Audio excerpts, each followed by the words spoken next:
nimerudisha fomu Zanzibar kuonyesha kwamba muungano huu utazidi kuwa imara.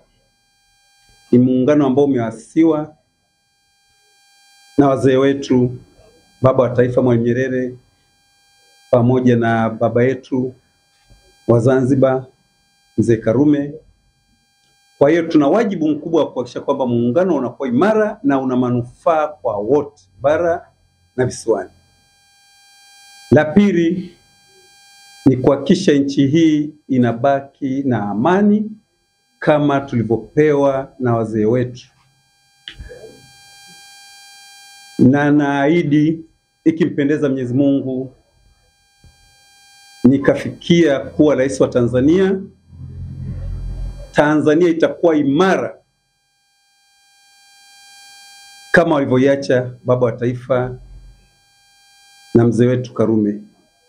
Ilikuwa ni nchi imara na bado ni imara, na nitahakikisha kwamba inakuwa imara zaidi.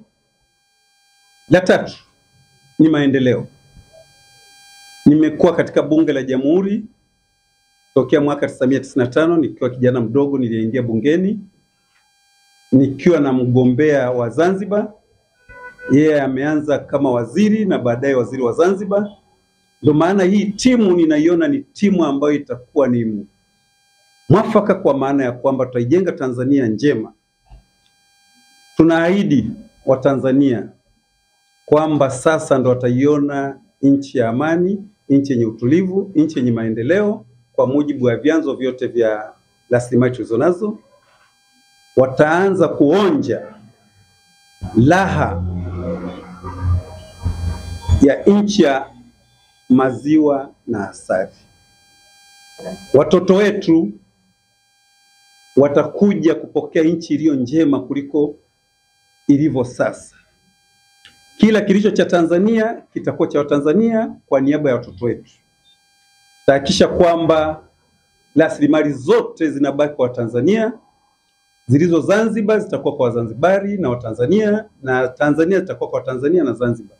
Na watoto wetu watakuja kuonja maisha mema kuliko sasa hivi ambapo wote wamekuwa kwenye maisha ambayo ni ya kubahatisha.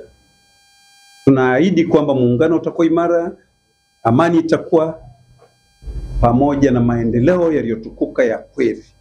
Utasikia neno ufisadi, utasikia rushwa.